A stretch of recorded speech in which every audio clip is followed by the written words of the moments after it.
ಓಂ ಸಾಯಿರಾಮ್. ಶುಭೋದಯ ನನ್ನ ಮಗುವೆ.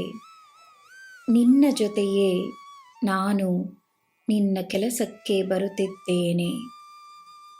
ಇಡೀ ದಿನ ನಾನು ನಿನ್ನ ಮನೆಯಲ್ಲಿಯೂ ಇರುತ್ತೇನೆ. ಯಾವುದಕ್ಕೂ ಚಿಂತಿಸಬೇಡ, ನಾನು ಹತ್ತಿರದಲ್ಲೇ ಇದ್ದೇನೆ. ನಿನ್ನ ಯಾವ ಕೆಲಸವಾಗಬೇಕೋ ಆಗುತ್ತದೆ. ನಿನಗೆ ಏನು ಸಿಗಬೇಕೋ ಸಿಕ್ಕೇ ಸಿಗುತ್ತದೆ. ನಿನ್ನ ಜೊತೆಯಿದ್ದು ನಾನು ಮಾಡಬೇಕಾದ ಕೆಲಸವನ್ನು ನಾನು ಮಾಡಿ ಮುಗಿಸುತ್ತೇನೆ. ನಿನ್ನ ದಿನ ಶುಭವಾಗಿರಲಿ. ಸರ್ವಂ ಸಾಯಿಮಯಂ.